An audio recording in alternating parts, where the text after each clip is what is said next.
conscious. Like I was doing it for a reason. Is because I felt like if I was making eye contact with people, it wasn't necessarily that it was too much sensory overload. It was actually more that I felt like it was like they didn't want me to make eye contact with them because I was like too intimidating because I can kind of read people pretty well. And so I was like, I don't want to scare people by like, looking into them too much. Um, I think that really smart people are neurodivergent. I mean, that's, the autistic person actually may be better at socializing in some cases. So, and I noticed that he was, speaking different languages uh, when he was like a year and a half, too. And we have no idea how he learned them. hi, Hi, how are you? I'm doing good. How are you? Good, good. I Kind just of a saw little nervous. your, uh, yeah, well, don't be nervous. I mean, it's like, um, I just saw your painting on Peterson Academy. This one you just posted. This Yes, the dream. right. That is my son. Our family kind of faced an anomaly, and that's how he worked it out in his he had a dream about it, and the fish, I think, was the anomaly. And he had it subdued and it flopped back into the water, and I guess it was lit up and colorful, and it just really struck me. I mean, I was like, I'm gonna have to record this this dream. It was a pretty wild dream. So, but yeah, everything worked out. Our family got through that, and um it's good. So it's all good. He had gone off to college, and his little brother had an accident that was pretty significant, and so that was it really bothered him that he wasn't in town or anything. So What did the fish have to do with what was the importance of the fish? I have no idea. I know it was during that period of time, and he said it was like this psychedelic fish, and then he knew it was a threat, and he got it out of the water and was wrestling it, and he subdued it, and then it got away from him again, went back in the water, and he knew he had to get it, so he went back in, and it was like this big. It grew and was like lit up, and so it was. So I think whatever our brains do with dreams, that was Hmm. his way of. I'm sure that somebody could figure it out but I know it was everything to do with what it was really bothering him, and he even said that it was that's how he um that's what came out with. He went off to college and his little brother had that accident. So What do you think about dreams? Like, do you think they are symbolic? Do you think they are premonitions? oh Do you I think they're you know I just think that we work things out while we're sleeping, and things that um we're safe to do it then. I pretty much follow what the neuroscientists say about it, that it's like I don't really think I mean, I think that biblically that there are dreams that are significant as far as like um maybe prophecy type of things, but I think most of the time when we're dreaming that it's our psychic dealing with different things that come up. So, yeah, that makes sense. It's sometimes I wonder about neuroscience. Um I mean, I think that's certainly possible. I don't know um, what they necessarily are, because if they are some kind of tapping into some other realm, it's never really provable. Um, but I wonder about neuroscience in in some sense. I think that neuroscientific view can sometimes like restrict our perception, only because like it's what we can currently measure and understand, and what we can know. um and so like when we think about neuroscience, we think about all the different things that we know about it, but if there is some connection to something larger, it doesn't have that mapped at all. And so in viewing all the things that we correctly know, we could be missing something very large that we don't know. But I would agree with that. When I first came to Peterson Academy and I was listening to Dr. Peterson talk about art, and I was like, it really struck me when he was talking about the things that come up in artists, like their paintings and stuff, like a gold coin, and the oval and all those things. And um I was like, oh my goodness, because those things come up. And I kind of thought, well, there's some sort of a pattern. And I always felt that a little bit that way about the Bible too, that there's some sort of pattern that our brains understand. And I think maybe that artists have like this, maybe this door to that kind of um, dream language. And so it was a little, and even when, I worked with this man in a art workshop that,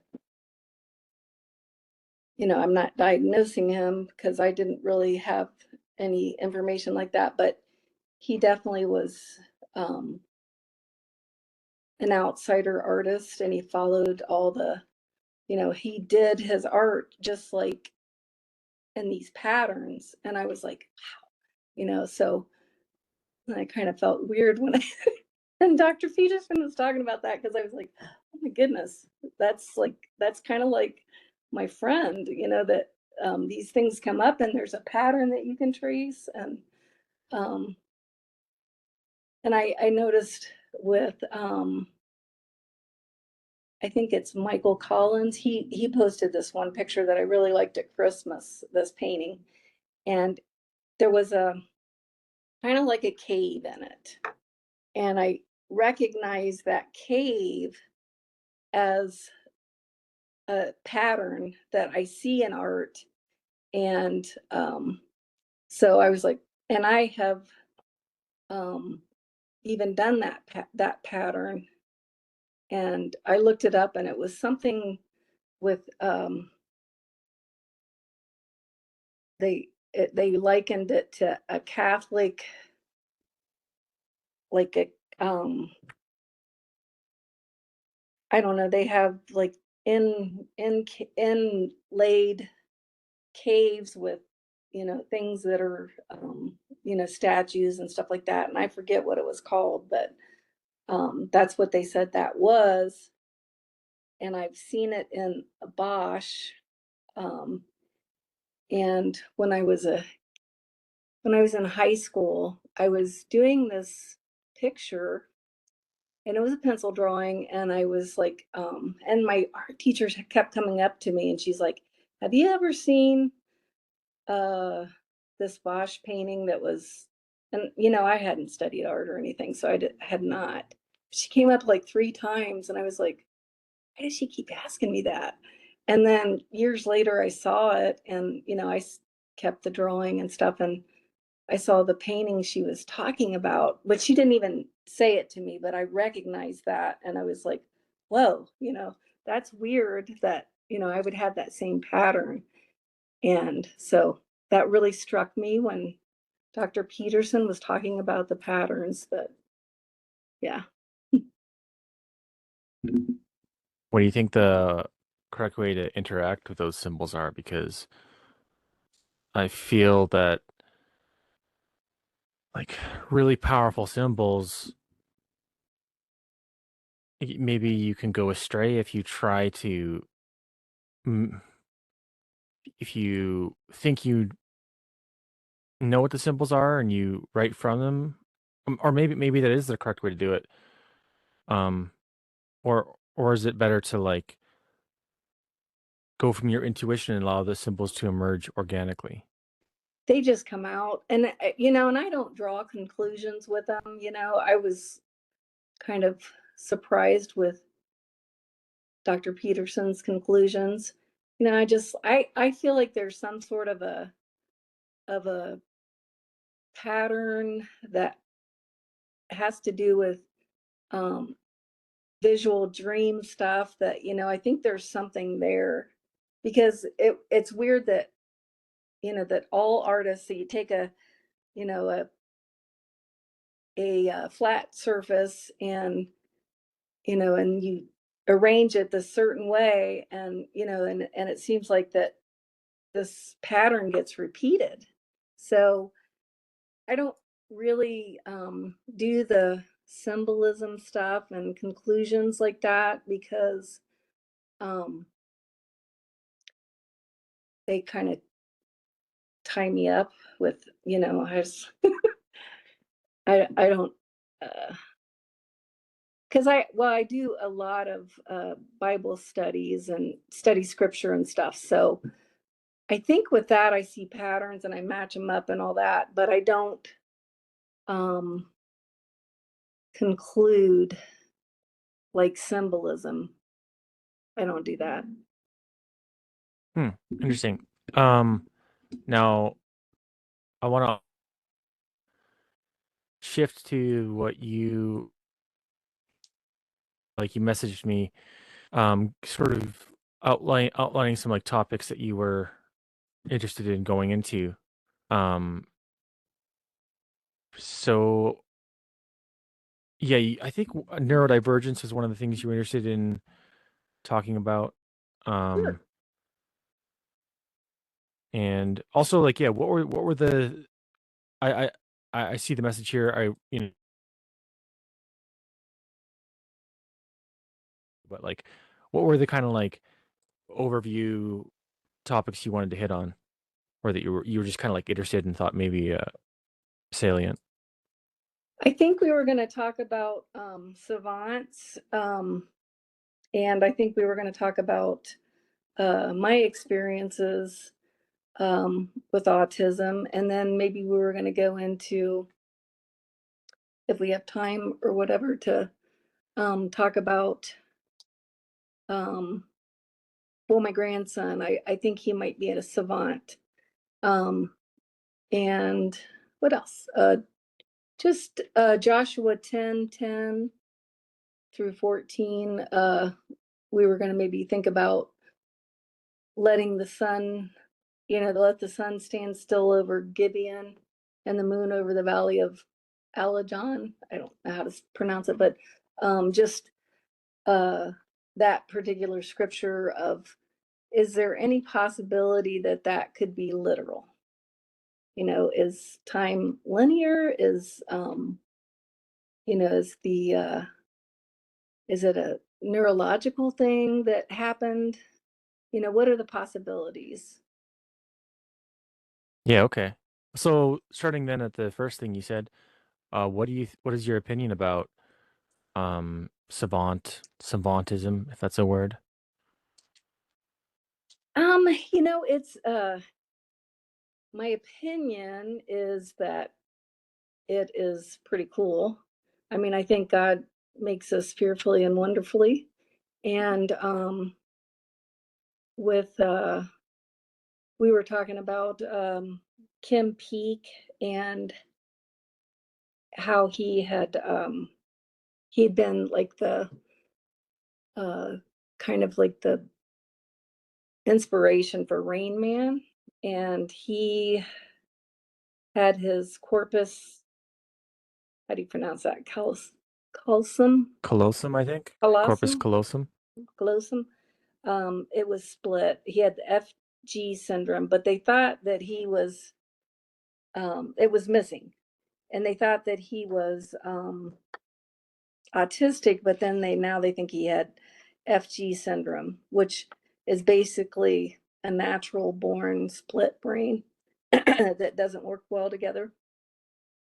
But Kim was like amazing with, he was able to read like, a thick book in an hour and memorize it all.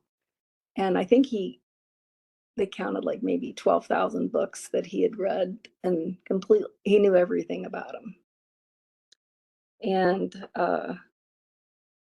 so, I was kind of thinking about the differences, like, do you remember did you ever watch the movie The Accountant? No. It's about uh, autism, and it's kind of like a action movie. But there's a character in there that she doesn't speak, and I didn't get a chance to look up. I think there's such a thing as like autism where you're like catatonic, but I don't know for sure. But she wouldn't have had that because she was more like Stephen Hawkins. Do you know who he is? Yeah. Yeah. Um and he had ALS, but he was not a savant. He actually was a genius. Um and he had it, but he just could not speak. He had to use a computer to speak. And that character was the same in The Accountant. She would speak through a computer. So I don't think she was autistic, but I mean, I don't think her character was autistic, but they might have had something like that with her. Um, but with Kim Peek,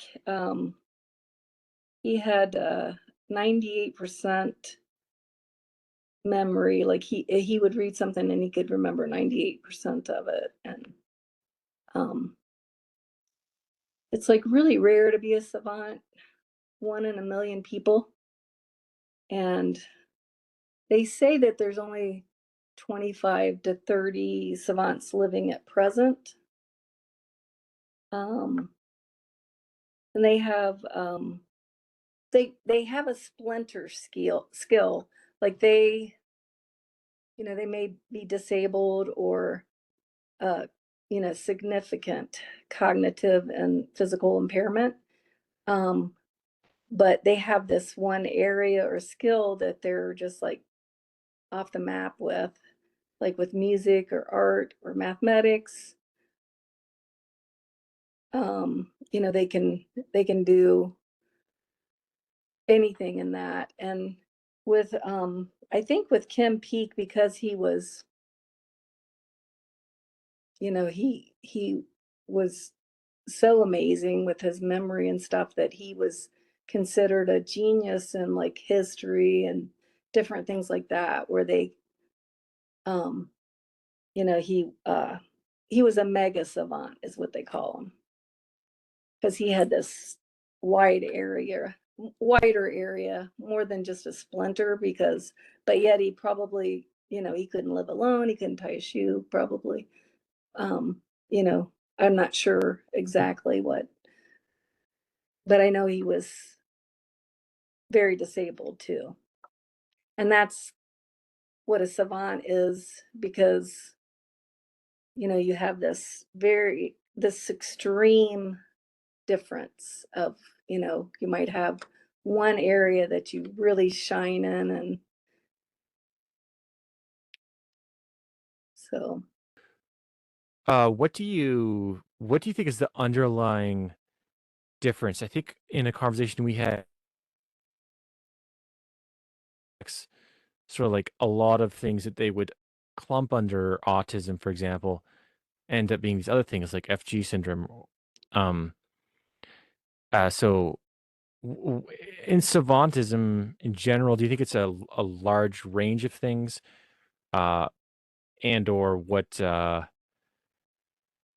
you think like the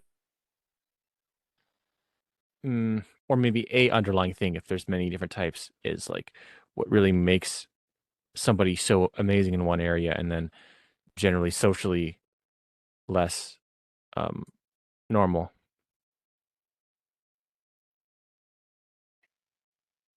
Uh, Are, are we talking about savants, or are we talking about autism now? Because there's a lot of people that, are, well, I mean, there's like 50% of the, I think it's 50%, I wrote it down, of people that are savants or autistic. I don't know where I put it, but um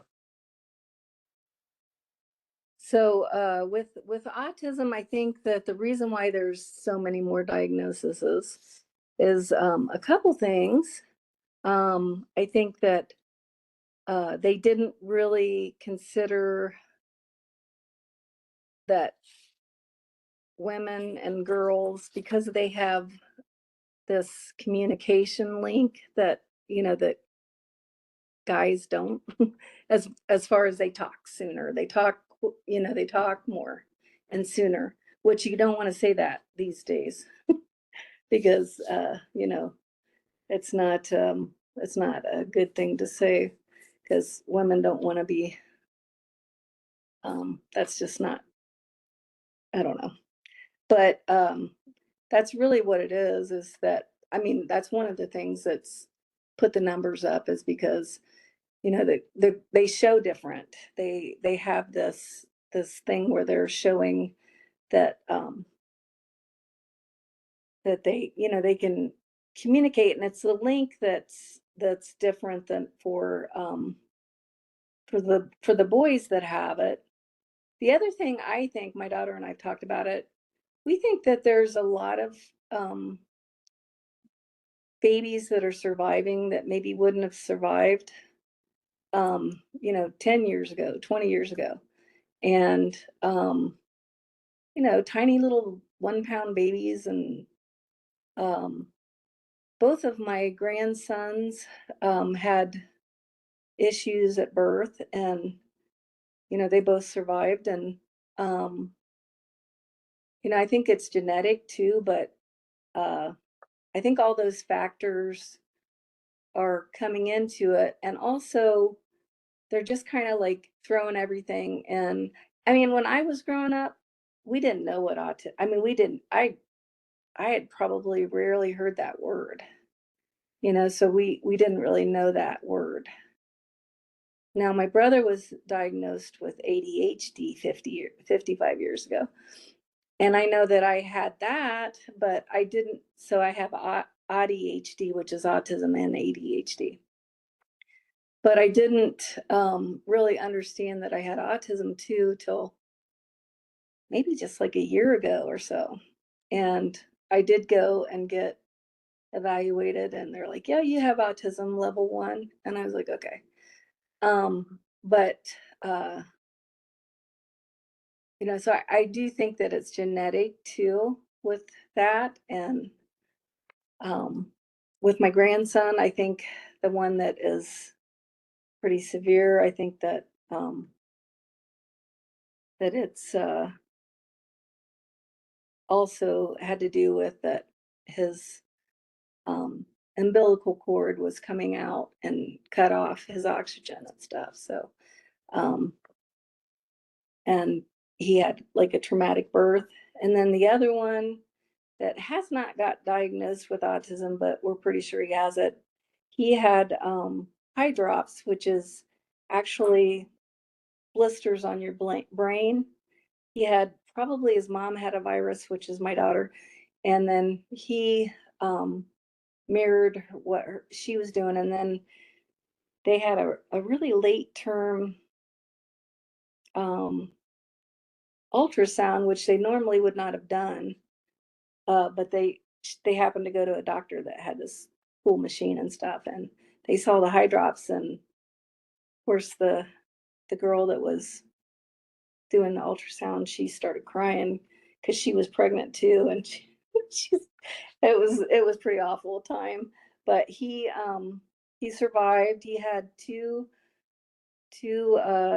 blood transfusions when he was still in the womb. So he's a fighter, but he's got apraxia of speech, which is where his there was a blister right in the speech area, and he also has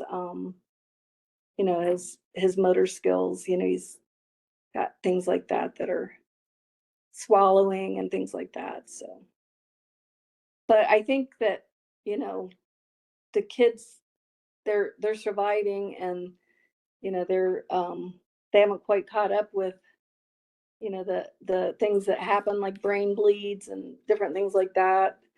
So they've got these kids that are surviving, but they have issues. So that's one thing. And then when you have the girls that are getting diagnosed that weren't before, and then also the what used to be called um, what was it? Can't think of it, but it was like kids that talk, or people that talked, but they were autistic. But do you remember the name for it? They were Oh, Asperger's? yes, thank you. So they I think they are recognizing more people like that too. Because it used to be before that if you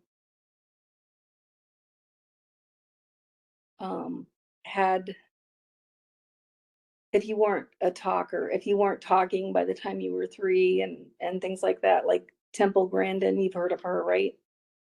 Yeah. Grandin.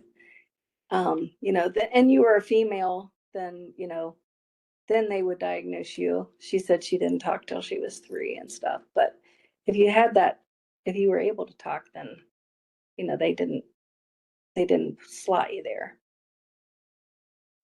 I think it's really Uh, hard because I mean, all these causes and all these different things, and they just throw it in this one thing of autism, which is hard because, like Temple Grandin says, there's kids that should not be, they if they should be busy, they should be doing something. They shouldn't be like separated off you know, and they should be using their mind, getting out there and doing what she did with, finding something that they're interested in and growing and developing, and not just on a computer and in the corner and things like that. So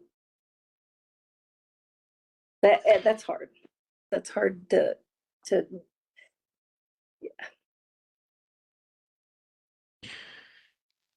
the diagnostic system that they use, it's probably, I'm guessing, largely just maybe answering questions, kind of like those type of things. I wonder how precise it is. I wonder what it means because um I'm I and you could correct me because you've more experience with this, but isn't it just sort of maybe a set of questions about how you feel about different things in life and how you act and behave? Is that what a test is for that? I was evaluated because I have a spiky um cognitive profile. I mean, I've always recognized that, you know, I did maybe, I did art really well, but mathematically, I can't calculate, and my grammar and spelling and all that stuff, and is not great. But I'm kind of in the normal range, and if that's what I did, and I only did that, then I would probably you know move up 5%. So why give it real estate, is the way David is it David Eagleman or Dr. Eagleman? He's like, well, people get good at stuff because, they don't give this other stuff real estate, which I think that's kind of true with um with autism and the special skills and the special thing. But um yeah, I mean, it's only as good as that's another problem is, if somebody is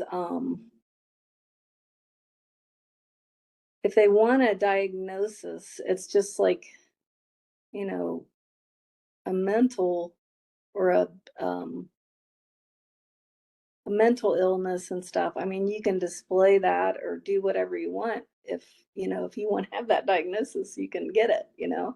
Um, so it's not good. I mean, it's not a great thing, especially I think that um I think it was helpful for me to do that. I just did it recently. Um, like pretty pretty quickly before I joined uh, Peterson Academy, I went and got evaluated. And um, what I got out of it was that I could, I needed to work on my communication. Um, and, you know, when you're a kid and, well, my husband, like, he was always like, you don't need anybody's eye. You need to meet people's eyes. So I was like, okay. And so there was all these things that were like kind of lining up, and I was like, yeah, I'm autistic too. And I had tried ADHD medicine, and when I was probably probably around the time that my son had his accident, and it was great. And I was like, oh, I can do this. This is awesome. But then it kind of had a whip, and I got really sick, and I had bouts of pancreatitis for like 7 or 8 years, and I was like, ugh. So I just got in this cycle of, okay, well, take this medicine to help that medicine, but I didn't really realize it was a medicine. So I got off it. Don't take any medicine anymore. I'm very sensitive. Um, but just for a little bit of time, it was so cool to be like everybody else. It's like, okay, this is really working. But so I know that I don't even really know why I went and got diagnosed. I think it was because, I'm watching all these things on Facebook and these people giving advice about it. And I was sure that I had it, but the autism, because I had already, pretty much been diagnosed by a medical doctor that I had ADHD. But I was like, well, this would help because I really felt like that it was being hijacked by people that were um, putting the woke thing forward, and it really bothered me because I felt like my grandson, um, he didn't need to be tagged with that. He didn't have to have somebody um, including him into that kind of thing. He didn't need that inclusive stuff because that is a whole different thing than uh, having um, autism is like not a sexual orientation thing. So I never heard that there was any connection oh between yeah, there's like, wokeism and autism. Really? oh yeah, they the inclusive, they have all these inclusive festivals, and it's like autism and you know your sexual Hmm. orientation, LGBTQ. Yeah, it's pretty Interesting. big. But there is probably, my daughter and I were talking about that I don't know what I was thinking that I was going to be able to do about it, but I was like, well, let's just um And but we were talking about it, and there is something to, um, if you have a disability and you don't really understand communication and things like that. I've talked to a few people that have autism and stuff, and I really wanted to be a boy when I was, you know, a, pre-adolescent. I thought I needed to be bullied. And I like what Charlie Kirk said about it. He was like, a lot of the kids that are trans, they're young girls that, they're being affected by what's on social media and stuff like that. He said it a lot better than I did. But he's like, just let them go through puberty and let them figure it out. And I even talked to autistic level 1 autistic people that wanted to be a cat, or something like that. So it's like there's something that's, we don't quite get things maybe. And so then we're kind of vulnerable. And I don't think I'm as vulnerable as a lot of autistic people, and I was pretty happy to be a girl by the time I didn't want to play football anymore, stuff like that. But yeah, so I think there is something to it, and I wanted to fight that, but I don't know how to do it. So, but it's like I'll just be honest about the fact that I have, that I'm neurodivergent, and we'll just, let God deal with it. Do you also think that it's a real benefit? Because there's another sort of idea that I see frequently, and I'm I don't know if it's true or not.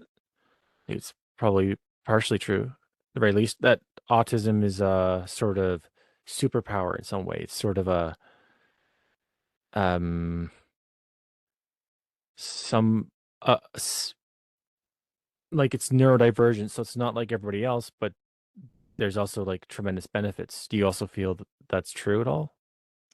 I really do, for me. But my daughter has a support group that she runs, and I've gotten involved with uh, a pretty large support group, and I even was a speaker last spring. Her and I went to Michigan, and we spoke in front of like 300 women, and I did an appreciation exercise and stuff. And those people were so pitiful. I mean, it was like there was so many parent caregivers, and it was very sad because, they they get kind of bitter when you talk about the superpower thing, because a lot of them don't have that, and they don't, it's not a reality for them. Um, and they've got these kids that they're changing their diapers, and they're teenagers, and just really hard things. And so that's kind of like a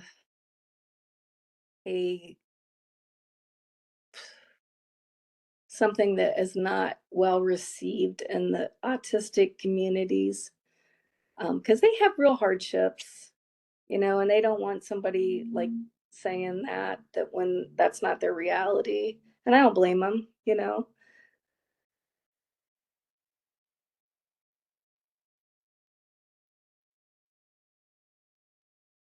Hmm.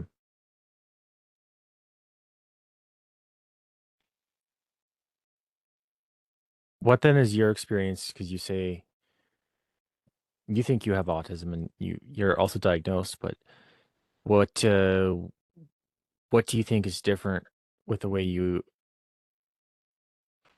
operate and also socially? Because I mean, I would never have said that, like, you don't seem at all autistic. Um, well, I think that the fact that I have ADHD, which means I have both things going on, what I see as different is like I kind of wished that I was just ADHD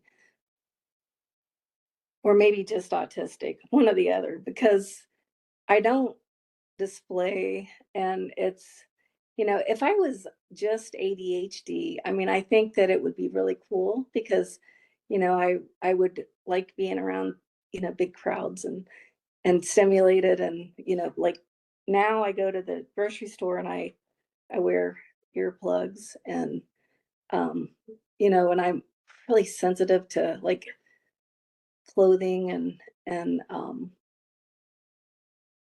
just everything. I feel like this my husband calls me the princess and the pea. And everything's like, super, charged at me. And so that's a difference. And I feel like that wouldn't be that way. I'd be more sensory seeking if I was just ADHD. And but um what was your question again? Yeah, just So your experience and like what is the differences. so I don't think that, I have that both of those things going on. So like I don't like that, you know, you probably I don't like how whiny people are about having issues, I just want to solve them and fix them and just get along with, what God has given me. And so um I know that I've got some incredible gifts and I know you know, everybody's got something. Um I probably would not have as good a life as I have if it wasn't for my husband. I feel like that I would probably function like somebody right out of high school. I wouldn't do well with a bunch of bills and all that kind of stuff. He's happy to do all that and so it's really nice because I can just focus on my art, give real estate to that and do things like that. I did work at a factory and that was cool. I like that. I welded and I did I did it was nice because just clocking in, uh just doing those simple things that um where it wasn't overwhelming, you know. And I worked at a Honda factory for 14 years and had good insurance and all that. And I wanted to go to college, but that would have been impossible for me because of I could not have done a dorm. I couldn't have, functioned in a dorm or anything like that.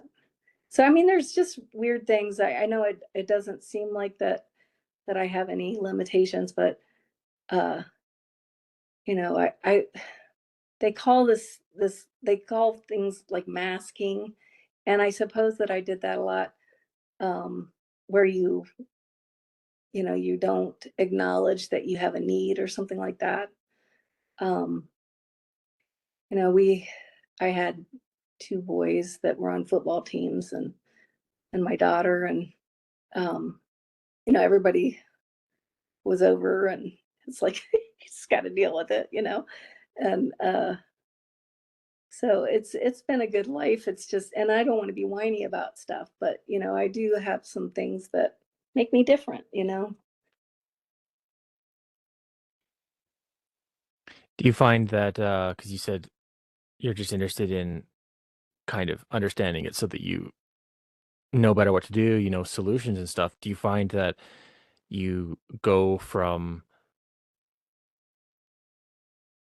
knowing less to when you know more that it actually helps? So like you figure out something and then you go, "Oh," and then it changes something and then a problem is solved, or do you find that it's a very steady state? The problems you have persist and no amount of knowledge seems to transform the landscape.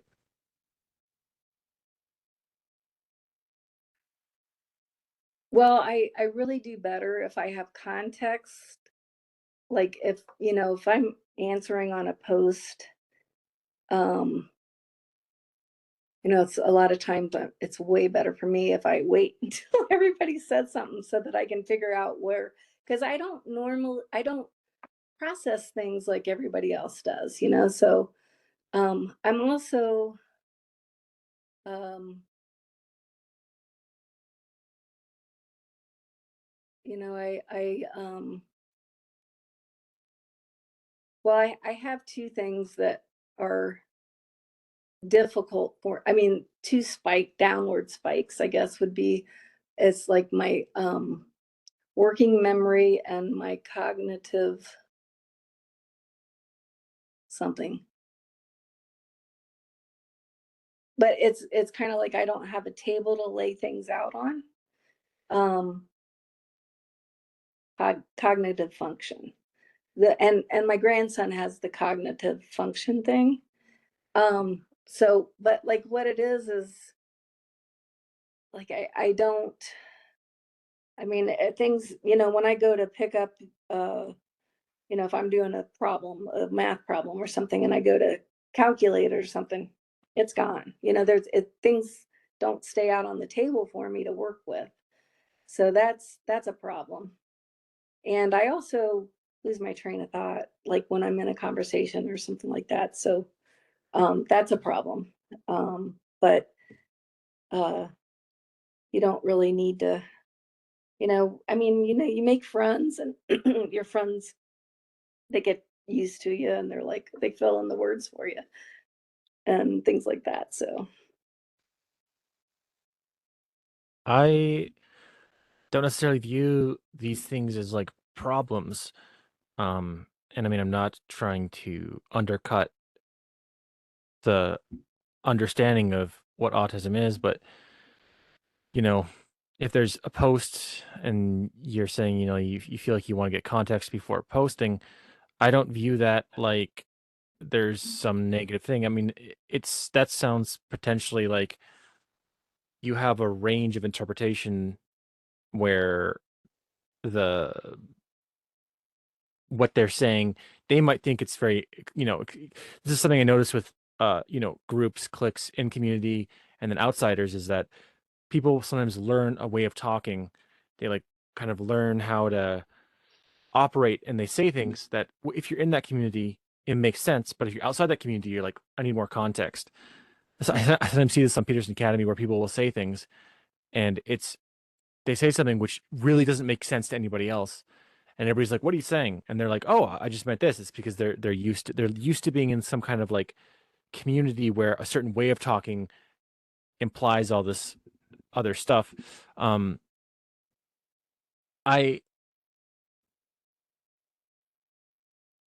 um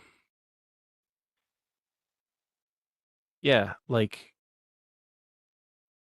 because I had experience with sort of things that maybe would be classified as autistic, like when you talk about like wanting to put earplugs in. I remember I used to want to do that. Um, I also went through a time where like I just didn't want to make eye contact with people, but it was like conscious, like I was doing it for a reason. Is because I felt like if I was making eye contact with people, it wasn't necessarily that it was too much sensory overload. It was actually more that I felt like it was like they didn't want me to make eye contact with them because I was like too intimidating because like I can kind of read people pretty well. And so I was like, I don't want to scare people by like, looking into them too much.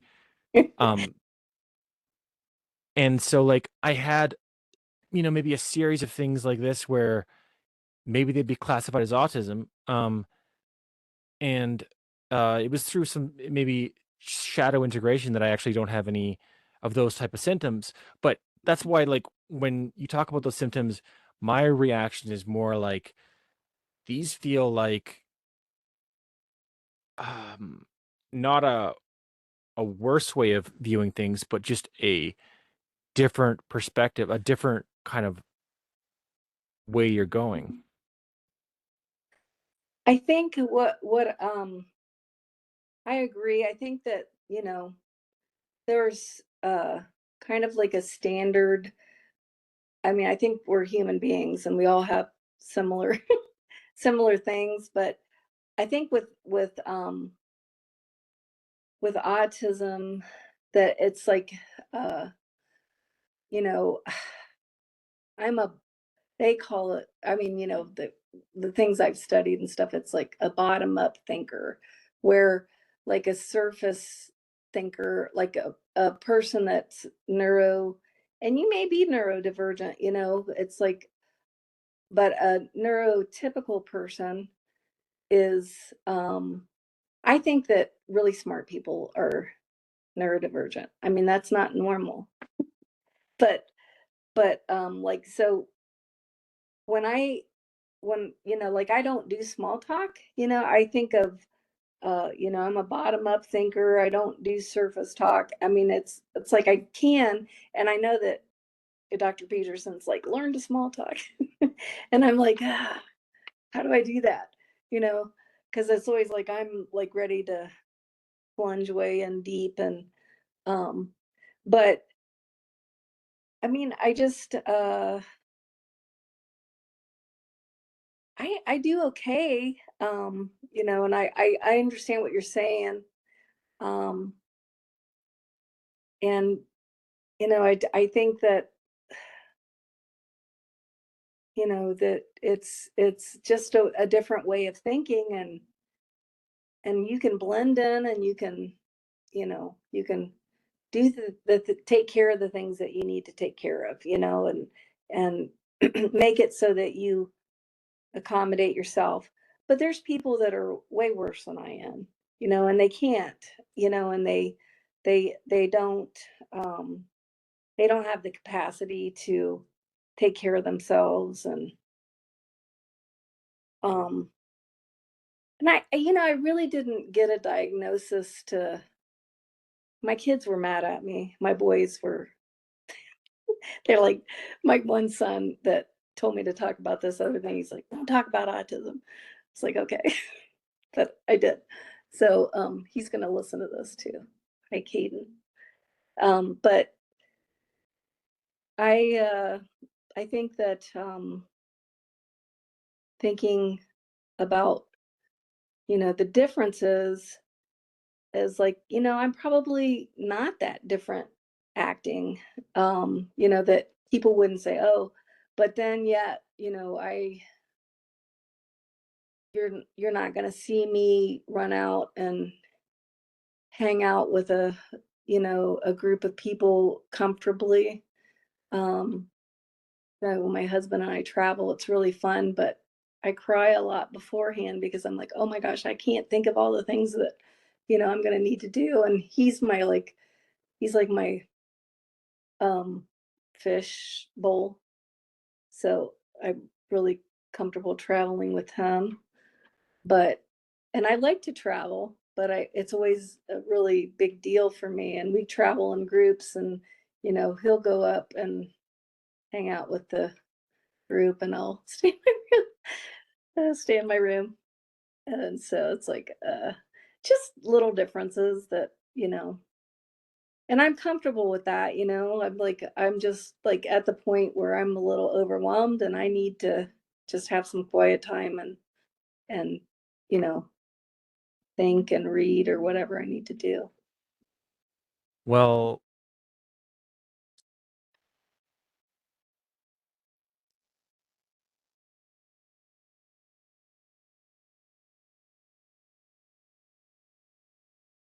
what autism is that it's the person has maybe they have sort of extra ability, but also, and I wonder about this way of thinking about it Really? because again, I wonder really what You like think they have extra abilities to oh oh no like this is what I think when people say autism, what they oftentimes mean.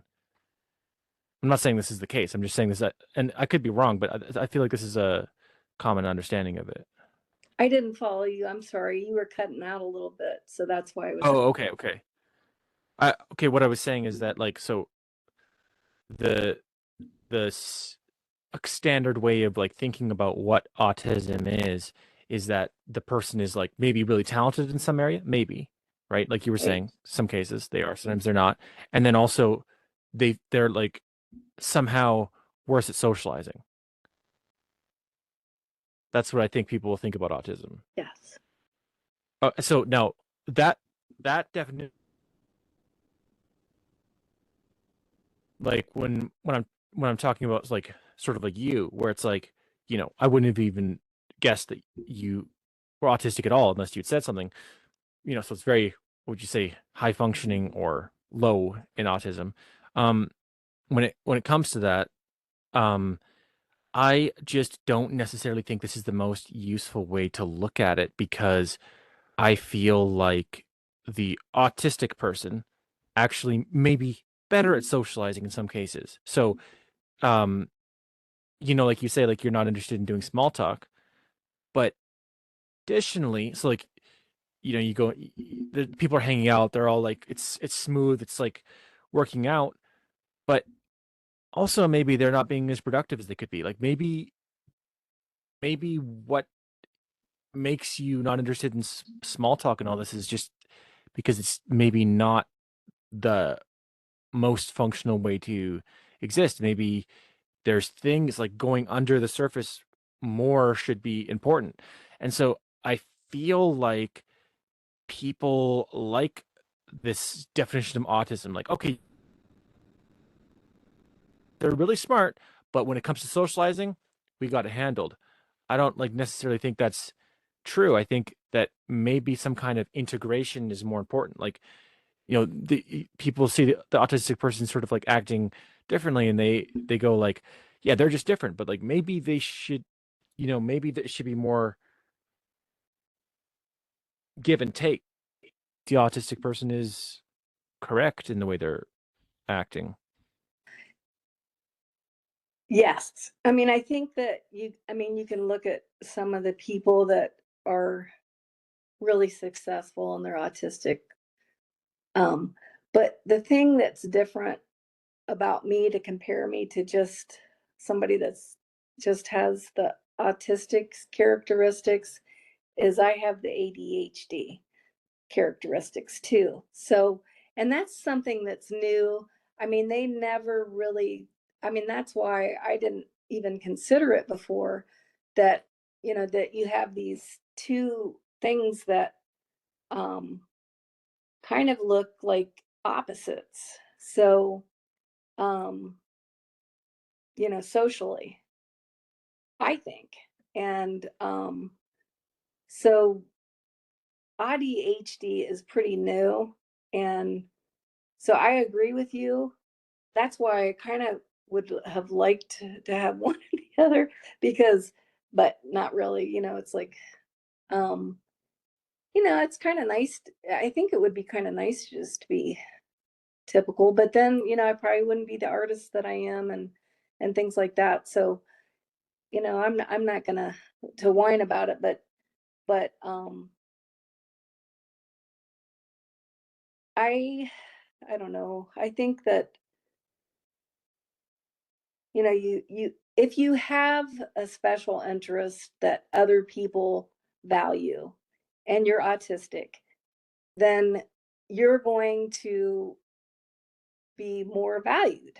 And so like, if you know everything about a vacuum cleaner or a train or something like that, and I've known people that do, and people don't value that and they're not really that interested. But now if you're a is it Steve Jobs? Did he have autism?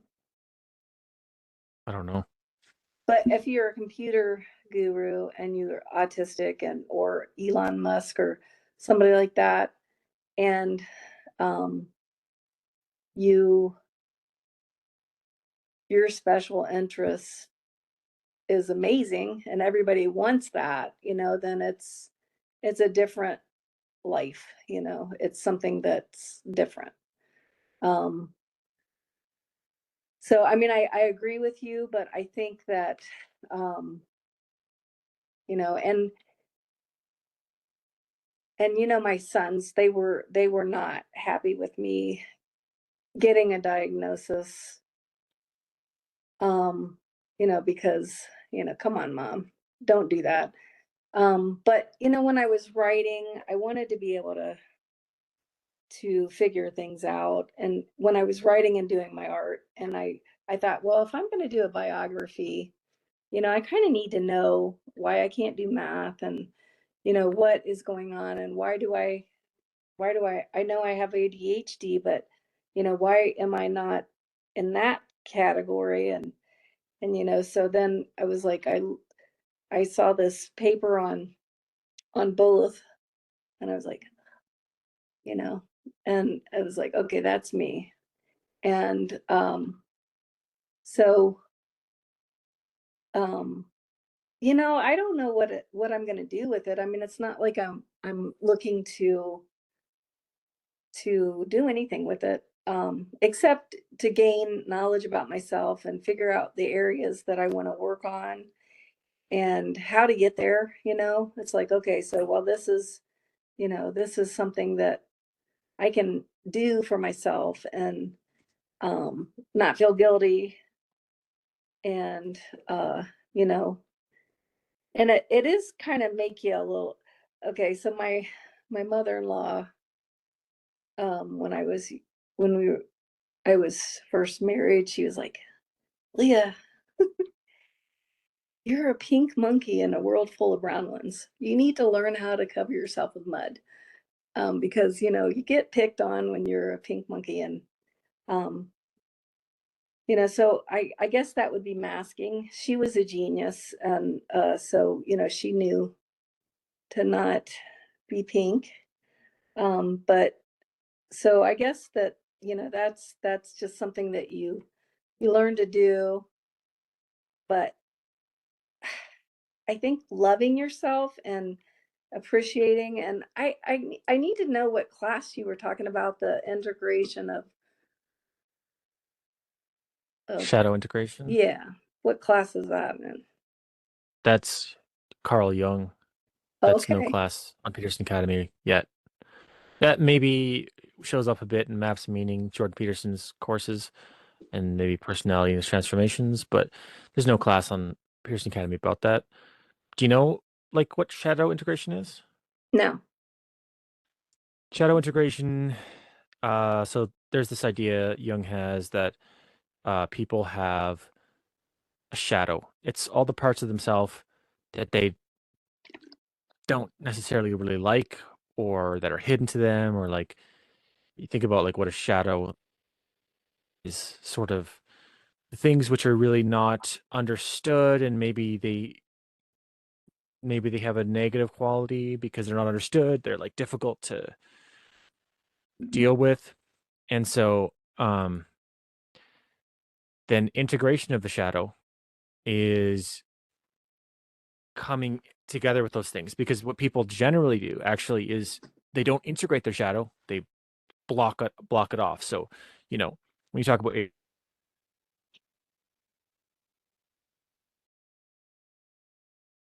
he has ADHD or ADD, and they're in things, it's sort of just does out. So their attention keeps flipping, and it doesn't work socially. And so what they do is they try to block that part of themselves, right? They maybe just like force themselves to pay attention, or like they do something like that. So what shadow integration is it's going into what that is, like what the it's not viewing the thing as like necessarily a problem, but it's like allowing the substance of it to come forth. And so that, you know, somebody who integrates their shadow, who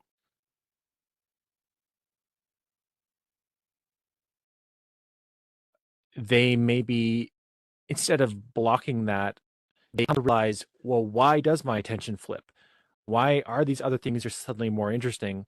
And they start to come to a better reconciliation of that, so that the thing that originally appeared like only a problem becomes a benefit. They go, oh, actually, maybe sometimes the stuff that I'm looking at isn't important, and like my attention is flipping away because deep down inside, like I'm recognizing that this is actually not where I should be putting my attention at. So that's the basic summary of shadow integration.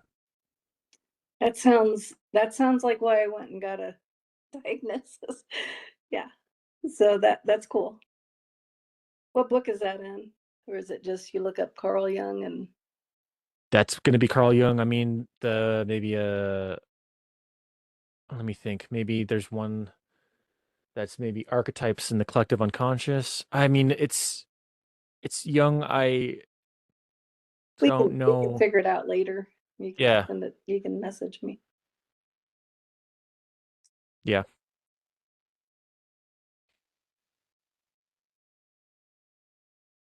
because that's my like experience is that socially a big thing was I used to in social situations I always thought that kind of like what I was doing was just like I could just never fit in with the social. I could never socialize properly. Uh, and so my shadow was something like having a problem socializing. And then in the integration of the shadow, what I realized is part of it is becoming wiser in myself, and the other part of it is seeing the defects in classic socializing, starting to actually see like actually hold on, like sometimes people are just like really wasting their time when they're socializing. And so like, there's five people and they're all clicking, it's all working out. And I'm like not able to fit in. And then I like part of the shadow integration is realizing like actually they're not doing anything useful. And the reason why I'm not able to like track and be interested in it is because there's nothing there to engage me. Um and so yeah, I mean that's why like I'm interested in that analysis of it, because when you talk about ADHD and autism, you know, where it's your benefit and where it's your problem, it's not so clear to me. And at any point, like you say, like, well, I should be paying attention to this, and I'm not, so it's classified as ADD. I'm saying, well, how do we know? Like the criteria for what ADD is it seems really problematic because in order to conclude that somebody has a attention deficit, you also have to conclude that there's something that they should be necessarily paying attention to. That's like the critical thing to pay attention to. So look if they're in a class and they're not paying attention to the class, and you say they have ADD, you're concluding that the class is so important for them, and it's the most important thing in the world. It's like, how are we concluding that? Um, yeah, Yes.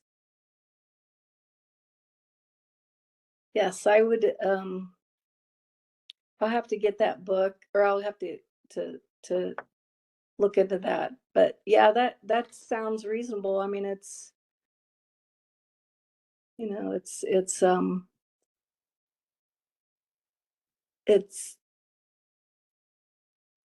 everyone has something that they deal with, and it's like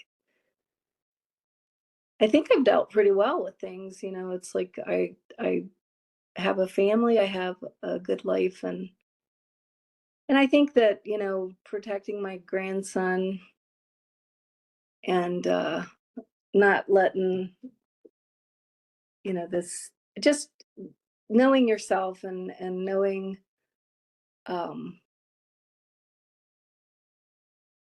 well, like you said, just figuring out things to be the best person that you can be.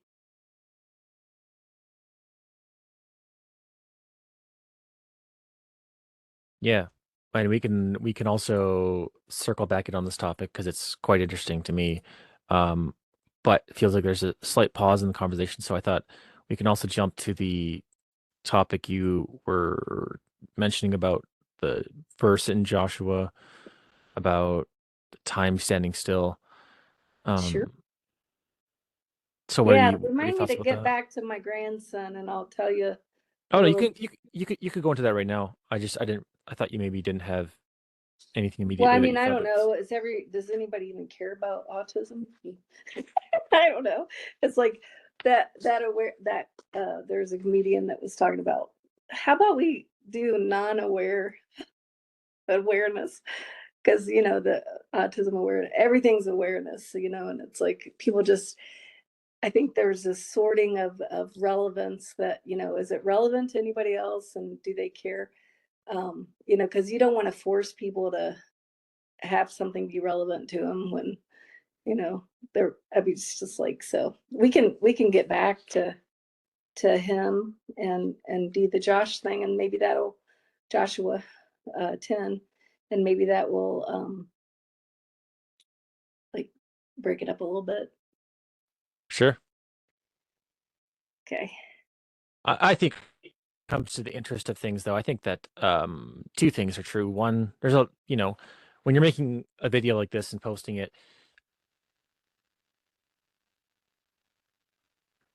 you're interested in, and then the right people will find it because they can just, people who just don't watch the video and people who are interested Sure. can just watch the video. I mean, that's the nice thing about. And then the other thing is that it's kind of maybe abstract enough that even if somebody doesn't have the specific case, the general ideas surrounding it maybe have deeper application. But yeah, Well, let's just go back to my grandson Charlie then, and he's got a gift with language. He does not tie his shoe. It's funny that saying that he has a gift with language is it's interesting because if he wants to hand me an apple core from the back seat and he wants me to take it, he'll hand it to me and I'll say, give me that. So he doesn't know communication, but he knows languages. And um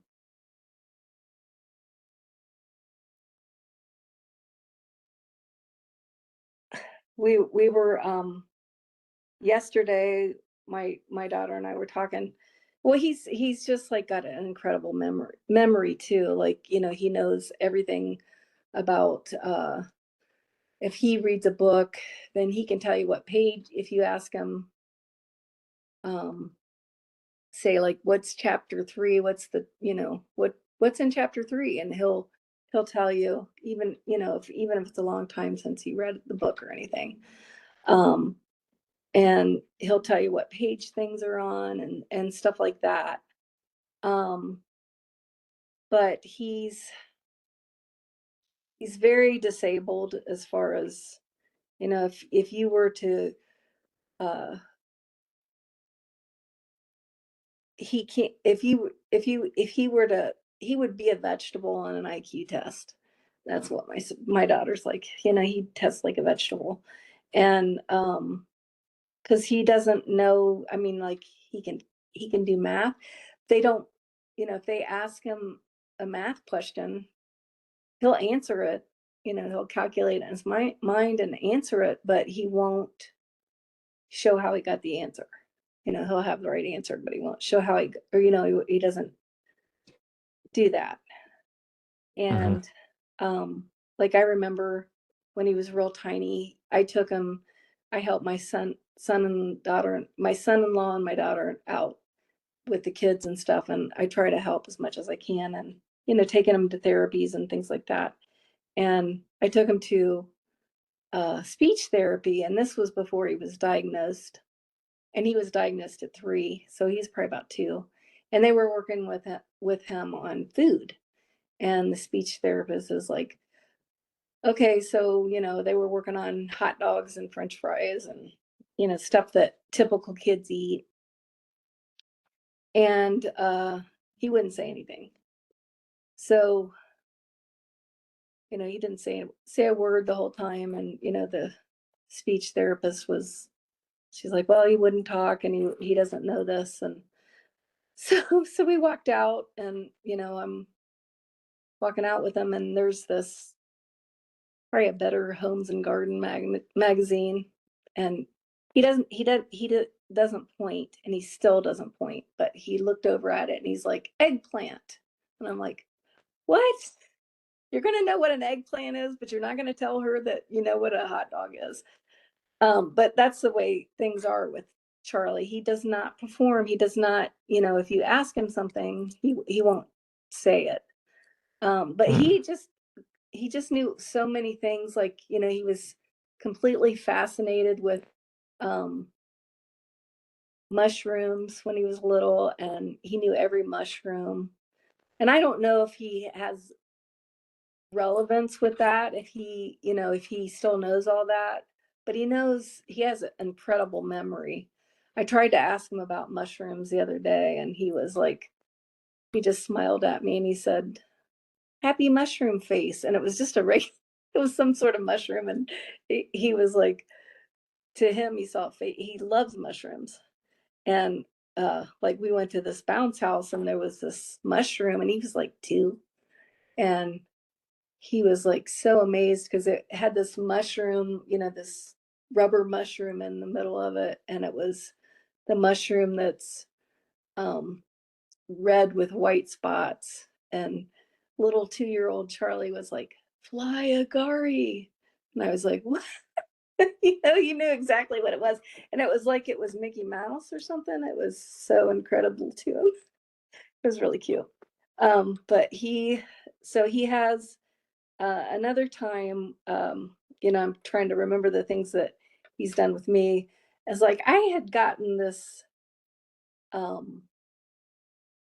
what looked like a pear to me. It looked like a primitive pear. And I got it from my son had just bought a new farm, and I took this pear over to Charlie because he likes eggplants and mushrooms and things. His mind's always going. And so I gave it to him, and he smiled and he said, quince. And I was like, so I really quickly repeated it to Siri, because if you don't do, he won't say it again, he'll say it once. And I said, when I said quince, that's exactly this primitive pear showed up, this fruit that, I didn't know what it was. I just thought it was a pear. And that was a quince. Have you ever heard of a quince? No. And I don't know how he knows these things, we don't know. But like last night, or he knows so many languages, and I noticed that he was speaking different languages when he was like a year and a half, 2, and we have no idea how he learned them. And then he started like switching um all the like TVs and all the different electronics and stuff. He would switch them over to whatever language he was interested in. How he knew to do that, I don't know. His brother would get so mad because he'd be like, I got to switch back to English. But so we looked at this one movie last night to see how many languages that it had been translated in. And it was like 28 languages. And we're pretty sure that we know that, if he has access to it, he knows it. He's read Hebrew to me, and ancient Hebrew, and everything. He just knows. I think there's 102 Chinese languages, something like that. But I know he knows a lot of them. If they're available, or if they're in this thing, he proves that he knows them. But like if he can switch it to that. Well, Lindsay kind of tested him last night, and she was like, what is Mela? Where is Mela spoken? And I think it's Mala, because I was on the phone with her. And he spelled it out for her because he knows that we're not that smart. Neither one of us, where we know how to even pronounce or what he was saying. So he right away, he spelled it out. He said, he didn't, say the sentence but he said it's Bahasa Indonesia. And Lindsay looked it up, and yep, that's where it's spoken. This Mela or Mala or something like that. And so, but he just knows things, and um, he doesn't show it. I was looking at the the 1 in a million savants, and there's 25 to 30 living at present. I think it's pretty rare to be a language savant. um, but I think that the thing with language is that they have to have the communication piece, so you have to be able to do all those things, but you have to know what you're saying. Like, he can script, he can he'll script like from a movie or something. He'll say a line, or a lot, and he'll be in the back seat and speaking whatever language, and he'll flip, and you can tell that the languages are different, that he goes in and out of and stuff, different, flips into a different language. But so I get my phone and I'm like trying to videotape him, because if you do videotape him, he'll stop, um, and he'll smile at you because he's just not a performer. But I don't know if we'll ever be able to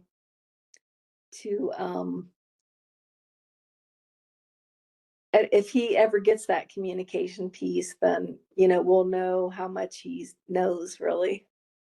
But it's pretty amazing the things that he can do, and his brother gets a kick out of him, because if he's saying his prayer, he'll be like, he'll say he'll thank God for snow monkeys, or what's it, screaming something other kind of monkeys, and you're like, okay, so he'll thank you God for mom, thank you for dad, thank you for brothers, and so, and then he'll throw in some wild animal that nobody's ever heard of before, and so he's something. That's extremely impressive, knowing those different languages, just automatically learning them. Yeah, we don't even know how he does it, because I can't see where there would be ancient Hebrew and Greek, in any of these movies. So I think that there's a possibility someday that he'll get that piece, and then what are we gonna do? I don't know. I guess like going in and out again, but um, yeah. She's thinking about going and getting him in a school that deals with, the um having a huge gift like that, like a splinter gift with disabilities. Um, she's going to get him evaluated again and try to figure things out. But he was diagnosed with autism when he was 3, and I think it's been helpful for me to get a diagnosis, because it's hard when you're um, the stigma of it and stuff. And um, Lindsay was a little anxious to get him diagnosed, and I'm like, Lindsay, it's not really gonna help not to. You're gonna have to, because he's not gonna be able to do school like normal. And so he did go to an autistic school for a year, and it was really interesting, because it was like there was just, you could hear a pin dropping in the school, and that they had it so quiet. They had swings, and but they just didn't have enough for him to be stimulated. So I think he's Hmm. going to need something, you know. I wonder if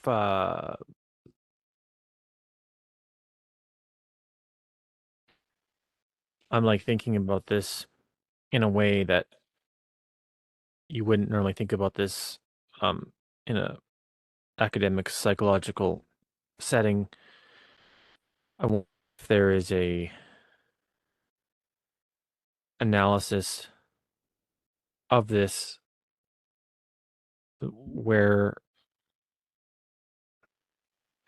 one can start to bridge the gap, because when you talk about him being super interested in all these other things and also just not being interested in things people are generally interested in, not being interested in talking, IQ tests. Yeah, I'm saying not interested. You said sort of just doesn't do it. I'm I'm thinking of a way that the underlying thread that runs through all the problems is basically just a lack of shared interest that people generally have, a lack of um similar motivation. So on an IQ test, they put a paper in front of him. They say, take the IQ test. He has absolutely zero interest in that.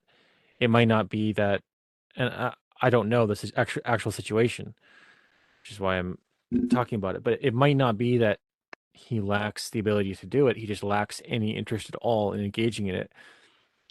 I and then again, socializing, sort of, you know, talking about various things.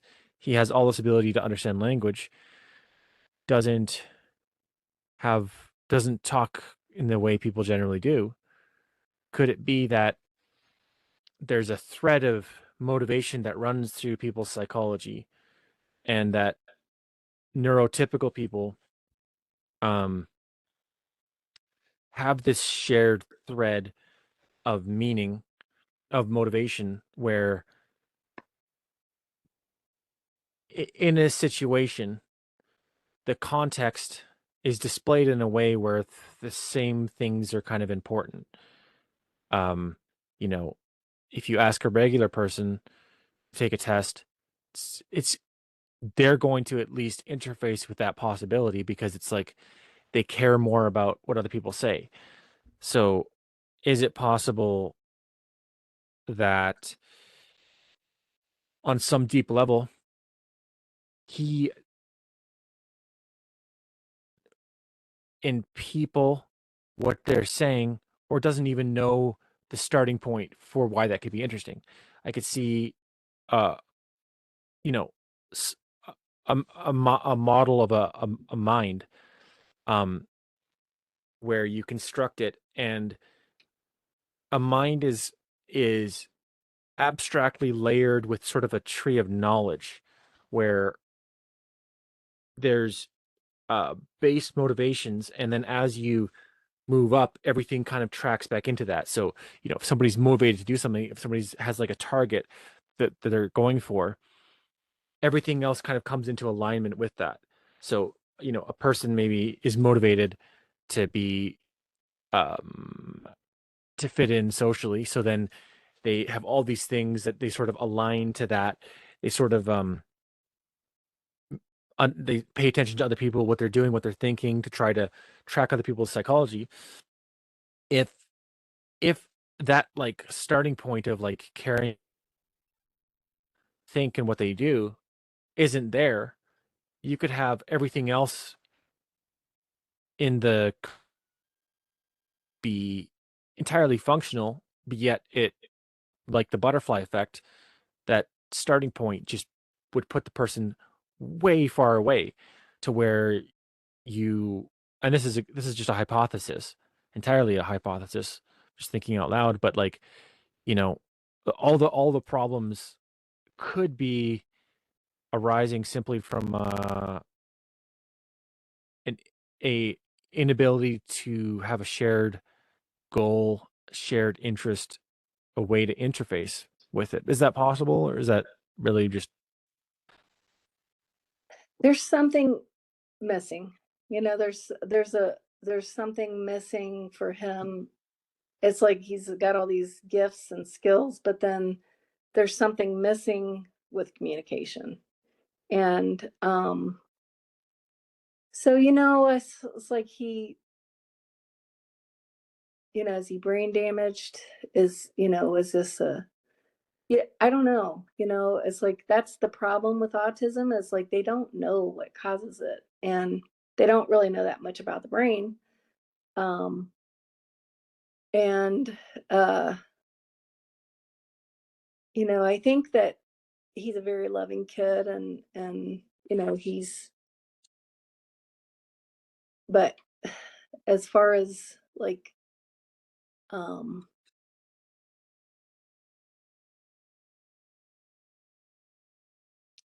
I think that it's not really an easy fix. They say that there's something to do with stomach, that they have all kinds of things. But he did not get vaccinated, by the way, early. He didn't have the vaccination thing that he already was showing that he was autistic before. I don't know what vaccinations he's had, but that was not it. But they say that there's something with the stomach, the enzymes or something that do the brain, that that this gets affected by. That they have all kinds of theories. um if it were something that was just about the environment, is what I think you were describing, right? An environmental thing, then I think that Charlie would have not had these huge,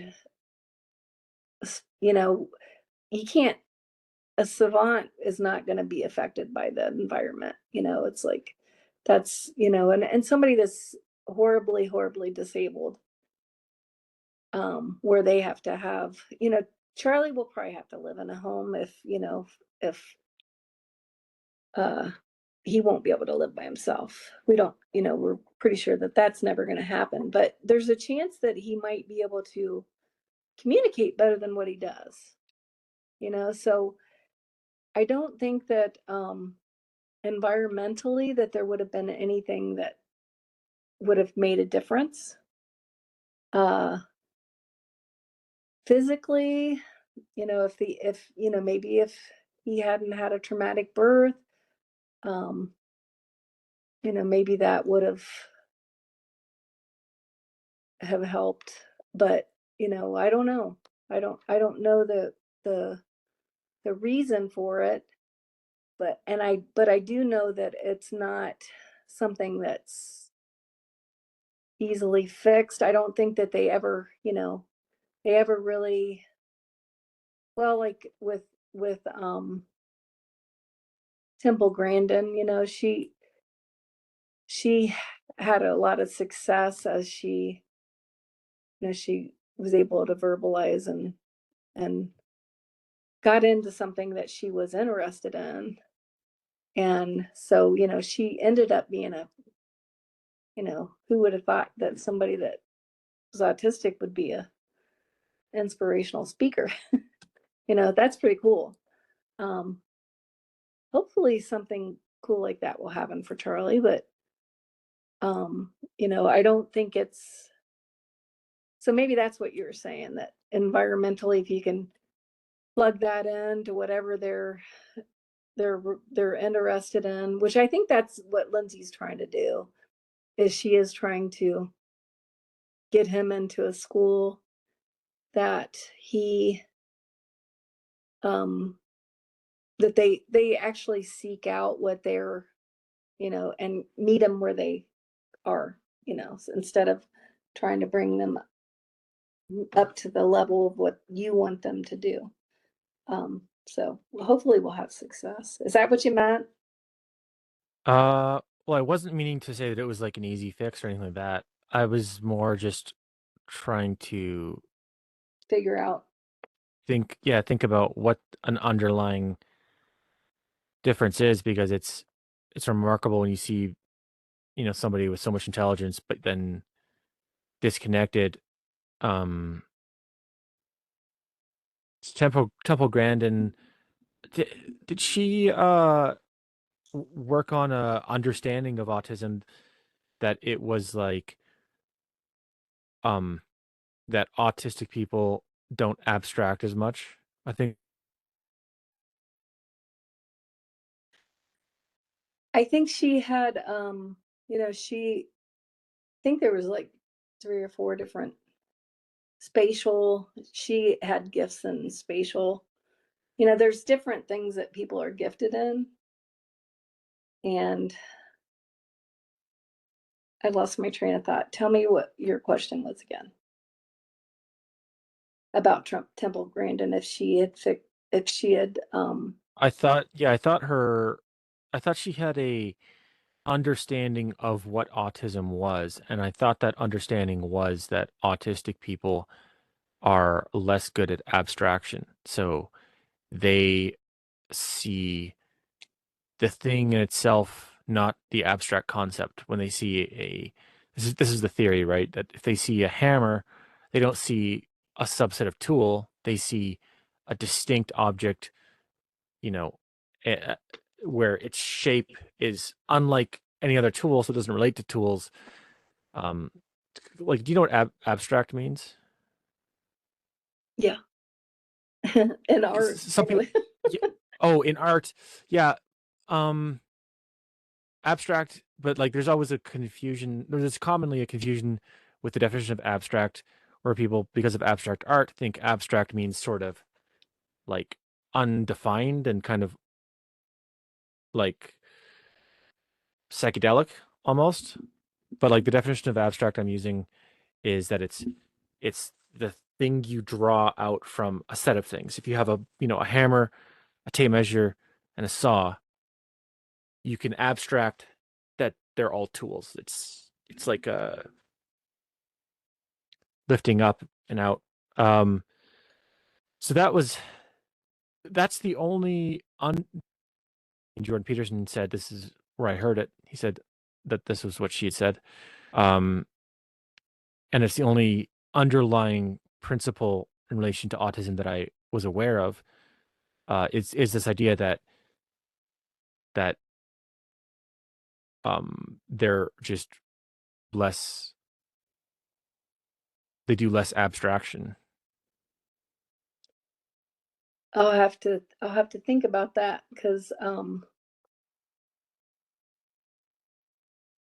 maybe. I mean, because I think we're pattern thinkers. I mean, I know I'm a pattern thinker, and so maybe that's less abstract, because I'm always like thinking in terms of patterns and trying to solve problems, and so I don't. See, that would be more abstract, actually, I would say patterns. A pattern is going to be more abstract. Well, I think that is something that autistic people do, though. They think of in patterns. So Yeah. I don't know. Yeah. They think in patterns. See, and that's why, like, I don't necessarily think that conclusion or definition of autism is even on the right track, that they're less good um at abstraction, because like you're saying, autistic people sort of do pattern recognition, and pattern underlying stuff is like a big part of it. So that's where I'm just like, you know, and maybe like I'm not trying to be like insensitive and like naive and sort of like trying to underpin what results in autism. I'm more just like,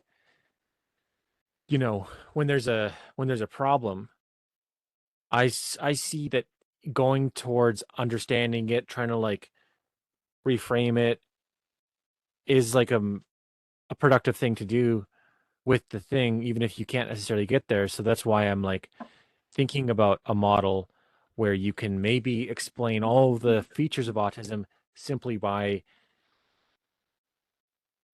viewing the underlying difference as just a mere motivational um separation, that they're just motivationally separated. And um I see that. Um, I see what you're saying. Yeah. I mean, definitely what motivates Charlie is like ironclad. It's like, if he to get motivated, and I think that Temple Grandin did say that about um that she used to take turns. Okay, I'll go to church because I'm going to have a turn to do what I want to do. So, but it just seems like very driven, their interest, our interest. I mean, I'm not like Charlie where I have to have, that, but it's like it is unusual the way I study scripture and art and do that intense special interest thing too. So, and it's hard to switch gears, and I suppose if I were Charlie, that it would be even harder, because it's hard to you know focus in on what what's going on with different things. It's hard for him to pull away. So I can see what you're saying. with the relationship you have to the things you should be doing or the things you do you find that the things you pay attention to, the things you do are generally things you want to be paying attention to and things you want to be doing? So, for example, when there's people, you don't hang out with the people necessarily, but you also don't want to. Do you feel congruence in what you want to do and what you do? Or is there a sort of a state of like, well, I want to do something and then I just can't do it? Or an obligation, more like feeling like I feel like this is what I should be doing, but I just don't have an interest in it. I, you know, I think that with having the dual things, it's like, I think that when you have ADHD and you're a procrastinator and, you're just sitting there and you wait till the last minute to get a dopamine dump so that you can get something done. I think there's different things that are going on with different brains and so with autism, um, I don't know. I don't know. Like Charlie needs help going to the bathroom. So it's pretty significant. His disabilities and stuff, and um,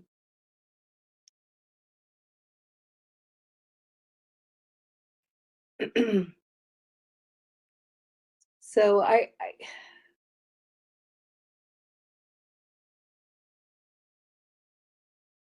don't know.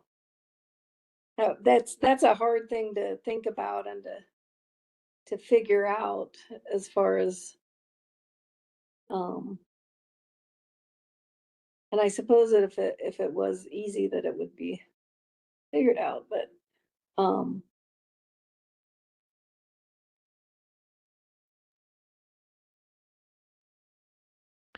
Yeah.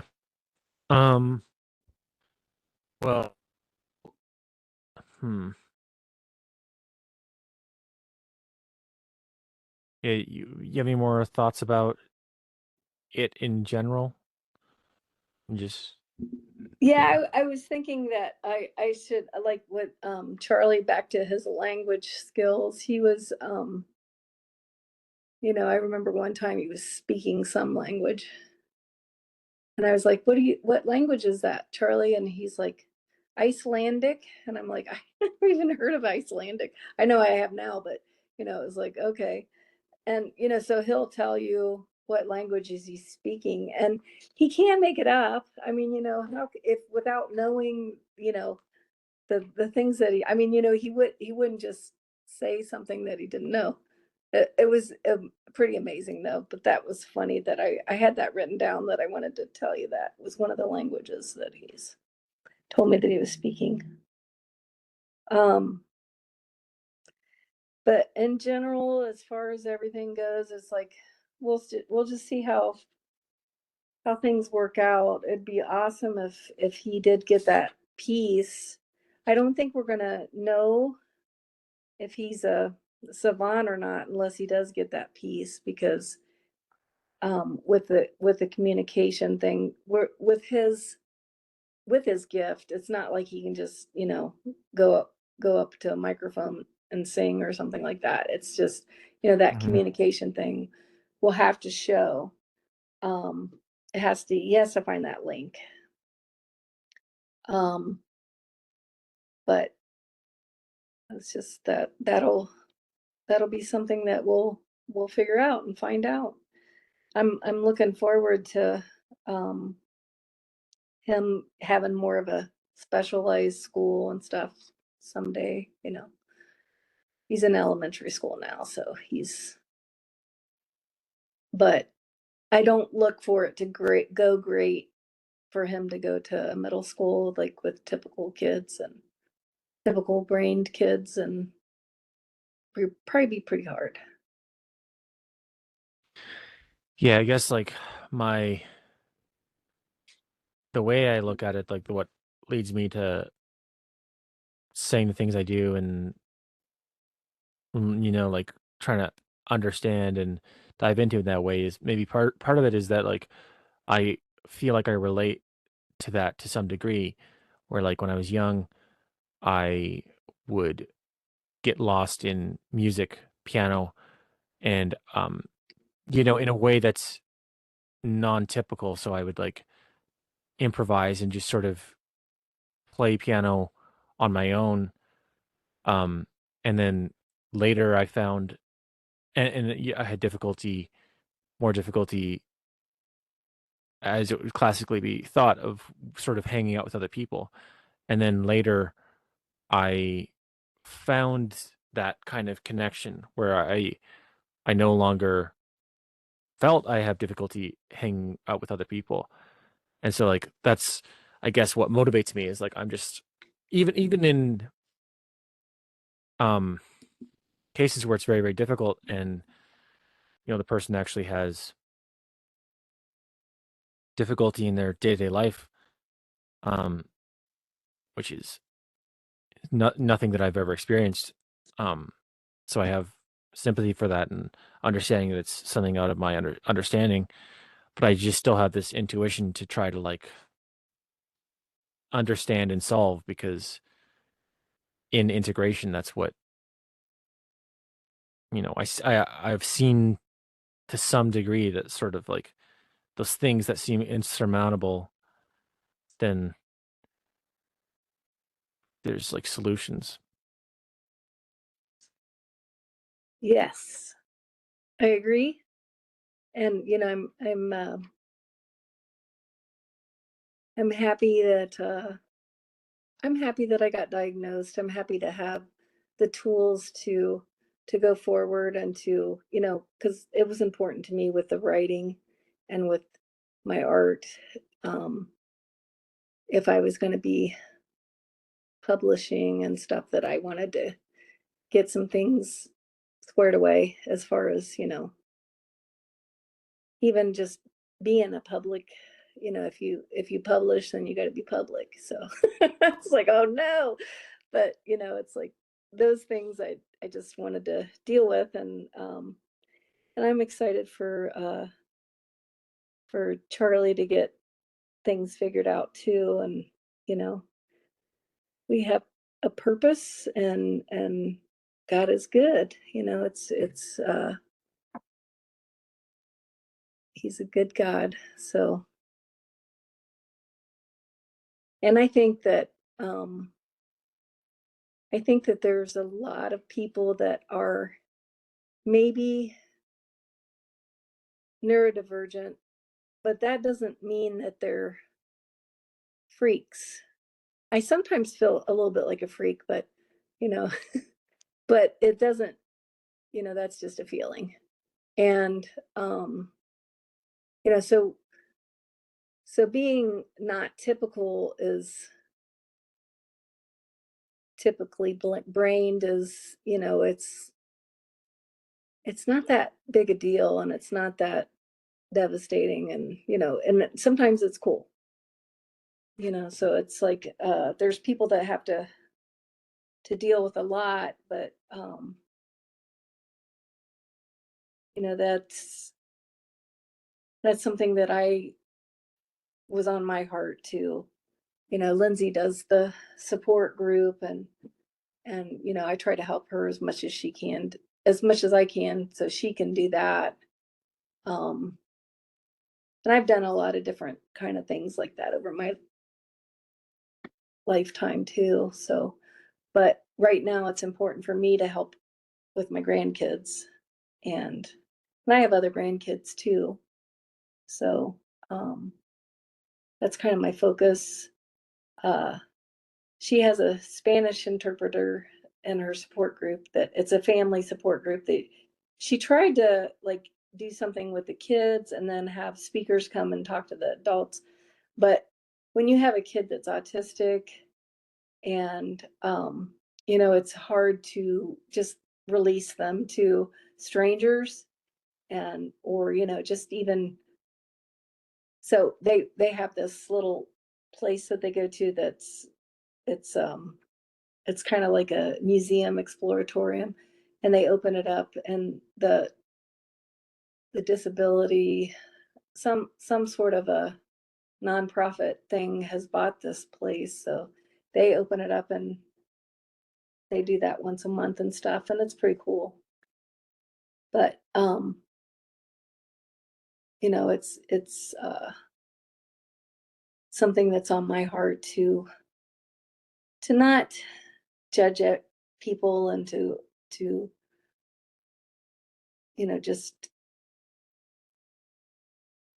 I think sometimes God takes us different places at different times, and I've done different types of community services, volunteered for 'em and stuff, but right now it seems like it's a focus on the family with we got a lot going on, so. Hmm. Sounds like you're like I'm kind of impressed with your approach because you're doing that. You're focusing on the family, but you're also keeping your own interests. You're like painting and stuff. I think it's very, very, very cool that you do that because um I see I think this is a problem that people will commonly fall into where they focus on their family or their kids. So like a parent has a kid and they're trying to help their kid do good in life, and so they're focusing on the kid, but they themselves are not doing anything in life. And so the way kids operate often or mostly is they see what the parents doing and then they emulate that. And so the parents like focusing on the kid, like trying to help the kid, and the kid's trying to figure out what the parents doing so they can know what to do, and the parents not doing anything other than focusing on the kid. So it's this kind of like weird cyclical thing. And so it just feels very, very balanced and healthy to that you're like a really good artist and you're doing that. And so there's both that direction in your life and that connection with your family. So it seems pretty cool. Thanks. I spent the past 12 years studying the book of Ezekiel and translating it visually. So that was so right when I joined Peterson Academy is kind of when I finished that project up. And it's probably just a weird project. I don't know. I feel like that it's going to get published, but I mean, I feel like that God's saying that to me. And, not like, hey, I'm going to, not that kind of saying it to me, but, so that was my focus. And, so it was kind of like very consuming, and it might have been like a special weird interest thing that I was doing, but, um, I sometimes post some of those. But that now I'm going to go back into my art of not tied to scripture. I felt like that I did that for 12 years, and now I'm going to just do art. And I even just went and bought some new oil paints, so I have that projects planned. And I'd been working in acrylics for a long time, so I'm switching back. How about you with your piano stuff? What do you do with that? I'm studying music composition to try to um really understand what's happening that makes music good. What is the feature of good music? And so yeah, I've been studying piano for a long time in different areas, learning pieces, but yeah. Um Ezekiel, um isn't that the book where it's like really, really he sees like a a chariot or some kind of thing with wheels It descending from the sky. it's the coolest book. I think the thing that's so cool about Ezekiel is because the visions, I guess I am kind of dream obsessed and stuff, and the visions are very much like dreams. And I think Ezekiel was an artist, and so he presents his prophecy in every kind of art that you can imagine. And the thing you're talking about is a vision that he saw, and these wheels are I really think that it's talking about the resurrection, which I wrote about that. Because from dust you are, and from dust you return. So this wheel, and the root word is um is dust. It's like this dust wheel. And I forget which chapter it's in, but it's not in the first chapter that it's mentioned, but then it kind of expands it. So yeah, it's a totally cool. I love that book. It has so much, where there's performance art, there's every kind of art you can imagine is in the book of Ezekiel. And that's what he does. That's how he prophesies. That's like, what he uses to prophesy. So That's so cool. I've never heard anybody call Ezekiel an artist. And I mean, it makes a lot of sense. I've always just heard like prophet. he is it's a mind-blowing thing, and it's really intimidating for people. So that's what I tried to do, is I tried to, like, because people already get intimidated by artists. They're an artist, neurotypical mind. I mean, there's not I would venture to say that artists are not typical brained. I would say that. I think so. Have you heard about the shamanic Mircea Eliada's idea of the shaman? That there's this pattern of personality that keeps emerging throughout society, culture, where a person i- is classically neurodivergent. They're quite different. So they're different than the tribe they're in or the society they're in to some degree, extreme way, but they also bring back from that other place that's outside of society. They bring back value for their society. So a crazy person um in a tribe, you know, has trouble at all integrating into society, but once they do integrate, they bring with them, gifts sort of. Real quickly, because I probably should. I'm going to turn into a pumpkin here in a minute, but um, I kind of kicked my husband out of the house so he's going to come back at 8 or so. But anyway, so because of my brain, it's like I gotta have all quiet. You can't be in here. So I put the dog in their pen, and everybody's gonna want to come home now. So, but I real quickly, the things that I think are inherent, like inherited or whatever. So I see that pattern in the Bible, and I think about like um I have a family member that is has to be OCD, and I think about with him. I think, oh my gosh, I think God like gave the priest line Aaron OCD so that they didn't have to be zapped because they can do these rituals and things like that. So I have all these thoughts that, and it's That's like, cool. yeah. And, and I tell him that he could be you could be an Old Testament priest, really, you could.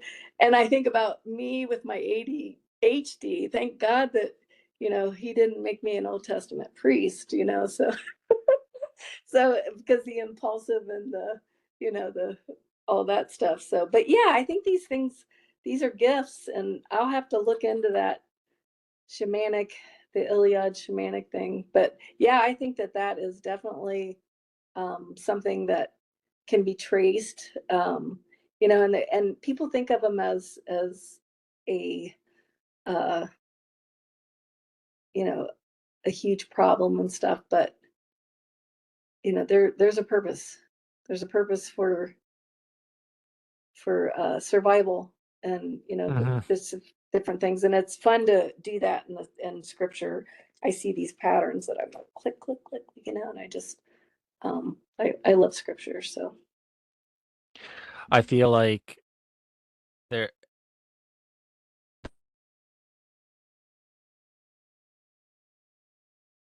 sort of we just talked about that are so interesting, but also you said you have to wrap it up. I wonder if we'll have to save all that and the thing about Joshua for next time, if those are that'd be big enough that yeah. that'd be fun. We could go in, we could talk more about the Bible and Ezekiel and Joshua and the patterns and stuff that I see. That'd be awesome. I would love to do that. Sounds good. Cool. Well, uh yeah, you can let your husband My dog out. Yeah. soon.